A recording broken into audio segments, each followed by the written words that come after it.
Vă salut, bine ați venit pe canalul meu, sunteți la Pomicul Analbant. În acest tutorial vreau să vorbesc despre ramurile de rod la piersic. Așa cum am spus și cu alte ocazii, toți pomii fructiferi fructifică pe ramuri de un an, adică ramurile care au evoluat anul trecut. Au fost răstari, iar anul acesta sunt ramuri anuale. Doar ramurile anuale fructifică. Celelalte ramuri care sunt în pom sunt ramuri de susținere a ramurilor anuale. Ramurile de rod la piersic sunt, am zis, cele care fructifică. Și haideți să vedem mai aproape care sunt acestea. Mai mult de atât vreau să vă vorbesc ce facem cu ele ca să avem an de an ramuri anuale, ramuri de rod. Vedeți, avem așa, cea mai mică ramură de rod la piersic este buchetul de mai. Este să de aici, vedeți?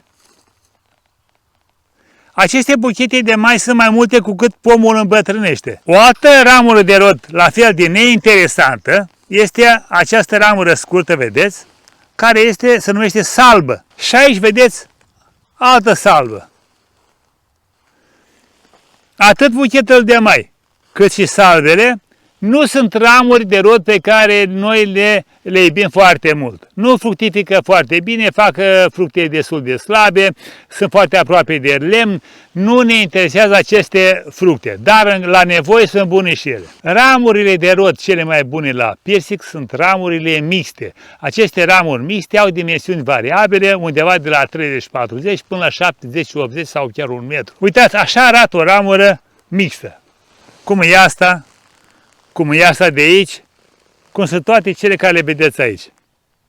De ce îi spune ramură mixtă? Pentru că ea are muguri de rod și muguri vegetativ în alternanță pe toate lungimea ei. Plasamentul mugurilor de rod sunt stânga-dreapta față de un mugure vegetativ, pe toată lungimea. Spre deosebire de măr de păr, piersicul și nectarinul fructifică pe lungimea ramurii, nu în vârf. De aceea, la tăierea piesicului și a nectarinului trebuie să avem grijă, neapărat și obligatoriu, ca în fiecare an să facem tăieri. Și de care tăieri la cep. Deci, la piersic putem să vorbi de tăiere aproape la fel ca la vie. Cei care știu să taie via, știu ce este acel cep, ce acel coardă sau cordiță, își dă seama imediat și aici despre ce este vorba. Dar eu voi vorbi ca să înțeleagă și ceilalți care nu au făcut tăieri la vie, nu știu să taie via și nu știu termene de cep și de cordiță. O ramură de aceasta mixtă, scurtată la un anumit nivel, se numește cep. Uitați, de exemplu aici, vedeți? A fost o ramură aici mixtă ca și asta și aici la fel. Două ramuri mixte pe care le-am scurtat la cep. Și a rămas o ramură de rod. Acum, lungimea acestui cep o facem în funcție de nevoile noastre.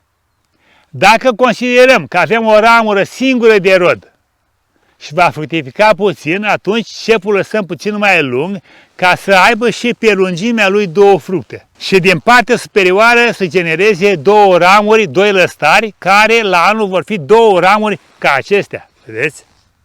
Deci în fiecare an, când facem scurtări din ramuri anuale, reținem, da, din ramuri anuale, formăm cepi, care, din partea superioară a cepului, va forma două ramuri mixte pentru anul următor, două ramuri de rod ca acestea. Acolo unde avem, de exemplu, un cep și o ramură, cum e aici, sau cum e aici, vedeți, a fost scurtată ramura anul trecut de aici, a format două ramuri anul trecut în curs, doi lăstari, anul ăsta avem două ramuri lungi de rod.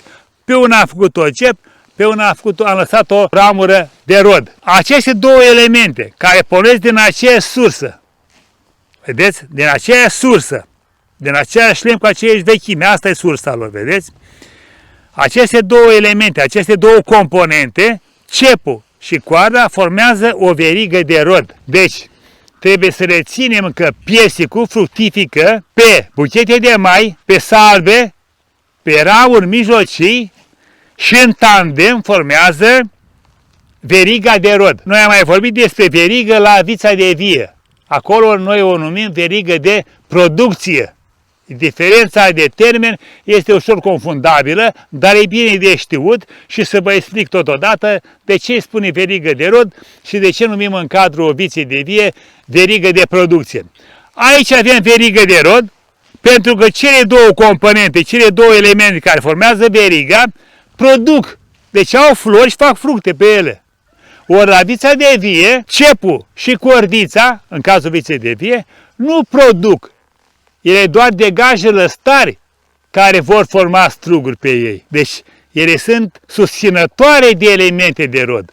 Deci se numesc verigi de producție, susțin producția. Bun, asta așa ca să avem o idee generală, să știm despre ce vorbim. Ce se întâmplă în anul următor cu aceste elemente de rod, vedeți? Am format așa, ramura asta de rod ca să fructifice pe toată lungimea ei și un cep. Va face aici o piersică, două, aici mai multe, dar din partea superioară a acestui cep va pune așa o ramură aici și un aici. Deci un lăstar și încă un lăstar care în anul următor va deveni două ramuri dintre astea de rod. Ce facem cu această ramură care n-am scurtat-o? Păi ce facem? Noi știm că ramura care a fructificat în anul următor nu mai produce nimic. Se degălesește complet și evoluează doar în vârful ei, vedeți aici? Are un mugure vegetativ. Ei, din partea superioară va continua o altă creștere care va forma o altă ramură de rod ca asta, mai mică ca lungime și tot așa se va perpetua în continuare 3-4 ani de zile până când toată zona se degarnisește, iar acolo prin ramificație se mulțește, rămân ramuri mici și se usucă. Și ce facem noi în anul următor? Obținem de aici două ramuri frumoase de rod, cât mai apropiate de ramura mamă, vedeți, de aici pornesc, iar ramura asta care se degarnisește o vom scoate de aici, vedeți, uitați de aici. Deci o eliminăm pe ea ca și că e degarnisită și scoatem cu porțiunea asta de cep care aparține de aici.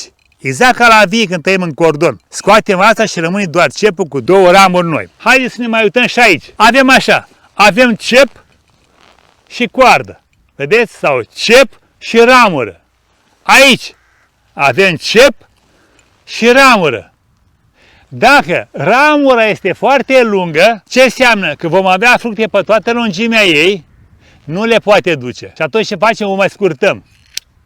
Scurtând această ramură undeva la 60 de cm, 50-60, vor rămâne suficient de multe fructe, le vom rări și pe acestea, iar din partea superioară cu siguranță vom avea muguri vegetative în evoluție care vor genera lăstari, frunze, aceste frunze, acești lăstari vor munci pentru aceste fructe. De aceea e bine ca ramura lungă să fie scurtată, să rămână fructe mai puține și să avem parte vegetativă în partea superioară pentru a hrăni fructele aflate în josul acestei ramuri, pe lungimea ei. Și oricum, indiferent, să nu spunem acum că voi da ce facem, dacă tăiem vom evolua aici, facem măturoi. Nu e niciun măturoi, sunt doar ramuri care vor hrăni, lăstari care vor hrăni ramura respectivă, pentru că în anul următor, în primăvară, cum suntem acum, o vom elimina de la inel sau cu partea de cep, cum am spus mai înainte.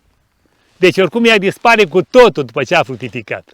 Va rămâne doar cepul cu cele două ramuri care au pornit în anul anterior. Deci de fiecare dată avem nevoie de cep pe toată lungimea ramurilor. Ce vedeți aici este un fost persic care a dat de jos câțiva lăstari, câteva ramuri și au format un nou persic, să spunem așa, dar care eu îl voi elimina pentru că aici deja am înlocuit livada cu pruni.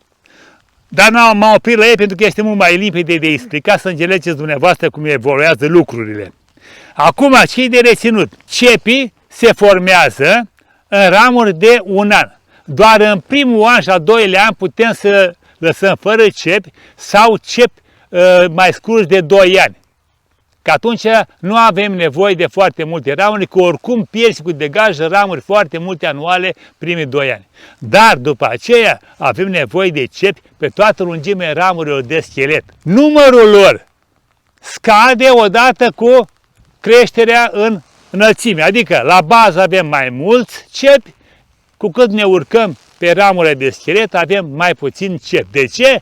Pentru că jos riscul este mai mare de a pierde ramurile de rod, este pericolul de deganisire, în timp ce în partea superioară riscul de a rămâne degansit este mult mai mic, pentru că ramurile sunt mai tinere, evoluția este mult mai bună și în afară de aceasta, seva toată vine către partea superioară, acolo unde avem lumină, avem soare și evoluția este mult mai frumoasă aici, distracția e mai mare sus decât în partea inferioară, acolo unde avem lemnul mai uscat, este mai umbrit, sunt condiții mai grele de lucru aici. Recapitulare, formăm cepi, ramura care n-am scurtat-o, în anul următor este eliminată complet, rămâne să ne folosim de cele două ramuri, care în anul următor, mai departe, facem de una un cep, și una rămâne să fructifice și în anul următor o scurtăm, adică o eliminăm complet. Și tot așa facem cepul acesta să fructifice 2-3 ani până apare o nouă ramură anuală din lemn vechi. Și atunci acea ramură anuală imediat o facem cep, clar.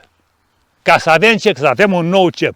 Unde găsim o ramură anuală pe partea de jos până sus a scheletului, imediat o facem cep. Nu o lăsăm să fructifice. Că dacă o lăsăm să fructifice, ori o eliminăm după aceea că nu avem ce face cu ea, că e degarnisită, ori o lăsăm să evolueze în continuare, să alungească, așa cum am spus mai înainte, printr-o perpetuare, printr-o creștere continuă până ajunge să se usuce.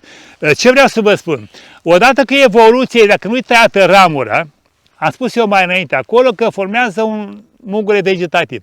Ei, din partea superioară a acestei ramuri care n-am scurtat-o, n-am tăiat-o, dar nu mai fructifică pentru că este degarnisită, va porni numai o ramă, nu numai un lăstar, ci 2-3 lăstare. Și va forma aici 2-3 lăstare. Dacă asta are acum 60, va fi de 30 de centimetri fiecare. Anul următor, după ce au fructificat acești lăstari, ei vor ramifica în sus cu 2-3 lăstari, mai scurți, la jumătate.